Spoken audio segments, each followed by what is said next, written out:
Ready. Play. I do have. You don't need to be that. For Dennis, Who's for Dennis, you guys? Okay, I got it. Dennis, do you mind if I put a mic on you? On me? Yeah. I don't mind. Okay. Thank you. Awesome. All right, please, whenever you're ready. First question. The last time you played, Steph, in Miami, you were 19. How would you compare those two matches from then to now? Yeah, definitely. Well, it's tough to compare. It's been a long time. I think we both developed, and we're both different players than we were back then. Obviously, also just completely different conditions as well. A little bit tough, with the rain yesterday and then the humidity today. So, yeah, it's tough to compare the matches. But of course, I think today I played great.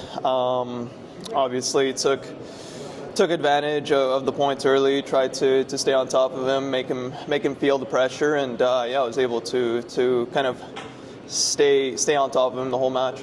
Dennis, what were your thoughts last night when you went to bed because you got off to such a good start before everything? Yeah, it was kind of nice being up a break early, going to bed, but obviously, it was completely different conditions. I guess, to be honest, I didn't really think about it too much. I was pretty happy, obviously, yesterday after waiting around the whole day. If somebody told me, you'd be starting up a break against Stefanos, I think I'd be pretty happy going into the match, So definitely it was great to kind of get out there, get an early break, and come back today and try to kind of stay on top of it and keep control of the match. Denis, you had a close loss against Monfils and Murray this beginning of the year. You think you're playing your best tennis in like the last 1.5 years or 2 years? No, I don't think it's my best tennis. I think I'm getting better and better every week. Yeah, look, it's been tough. I've struggled with my injury for the last year and a half. Even though I was playing, I was not fully myself, and I was still trying to find a solution. Then I took time off, and now takes time to come back. Obviously, I'm playing great tennis. You don't beat a guy like Stefanos 2-4 without playing great tennis. But I'm sure there's still more that I can achieve, and still more that I can do on the court to try to improve and get back to my top level. Having said that, does it feel like a little bit of a breakthrough? The ranking's different. Obviously, it's a big win in that point of view. But does it feel like a bit of a breakthrough? Yeah, it's definitely an emotional win for me today. Obviously, I felt like I was playing great in practice. Beating top players the last couple months, and wasn't really able to bring it out in matches, or I was able to in parts, but I wouldn't be able to close out matches. So it was a little bit difficult and pretty frustrating, especially with Indian Wells, being a break up again against a player like Musetti and not being able to win that match. But big credits to my team for kind of staying on top of me, making me see the positives as well. James Blake, he helps me a lot of just perspective and stuff, and talking to him and what he's been through with his injuries. So I think I have some great people around me.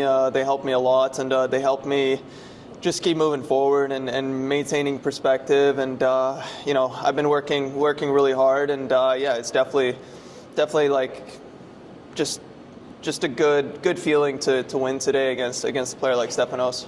Do you have any? There was a really long game in the second set where you held for 2-1, and it was like 17 minutes, and all those deuces and break points. What did you kind of tell yourself, when you didn't get that one? I was just happy to sit down at that point. It was getting pretty humid and pretty hot, and for me it's great to be in a long service game on the opponent's side, because it just shows that you're in the games and you're on top of him and putting a lot of pressure on him. So that's what I just tried to keep doing. When it comes to those things, you just have to stay patient and try to get as many chances as possible, and try to obviously get that break point eventually. But I wasn't too worried with that game. I thought it was a great game. I was happy to get a break, and I wanted to kind of keep the pressure on him. Dennis, I would like to ask you about the one-hand backhand being one of the last survivors of that stroke in the tour. What do you think about that stroke, and if you think in the future it's going to be disappearing?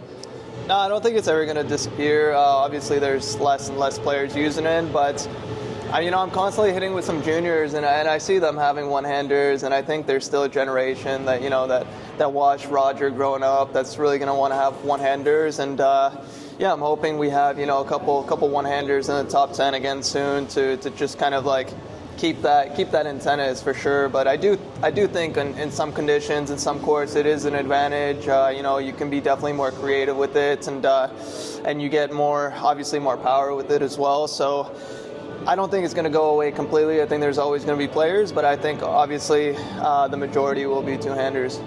That's what I get. Dennis, are you confident enough in the state of your knee right now that you can go back to back, make a nice little run here?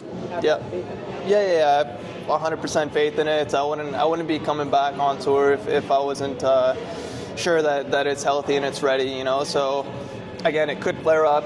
Things could happen. Knock on wood. Hopefully nothing happens. But I do feel 100% confident in it, and 100% confident in the rest of my body, because like I said, I've put in a lot of work. It's been hours and hours of just kind of getting my body ready, the tennis ready. So definitely in a good spot. Okay, thank you. Thanks, guys. Thank you.